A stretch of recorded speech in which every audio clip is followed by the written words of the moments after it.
আর কোনো প্রাণ যাবে না ক্যান্সারে, এখন আর দুরারোগ্য থাকছে না এই ব্যাধি, এমনই আশার আলো দেখাচ্ছেন বিজ্ঞানীরা।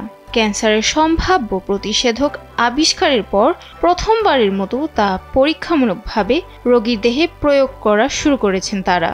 গবেষকরা জানান, টিকাটি মূলত ফুসফুস ক্যান্সারের রোগীদের জন্য বিশেষভাবে তৈরি, যাকে বলা হচ্ছে mRNA টিকা।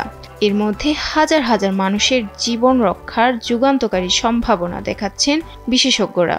গবেষণায় দেখা গেছে, ক্যান্সারে আক্রান্ত হয়ে বিশ্বে যত মানুষ মারা যায় তার মধ্যে ফুসফুসের ক্যান্সারে আক্রান্তদের সংখ্যাই সবচেয়ে বেশি।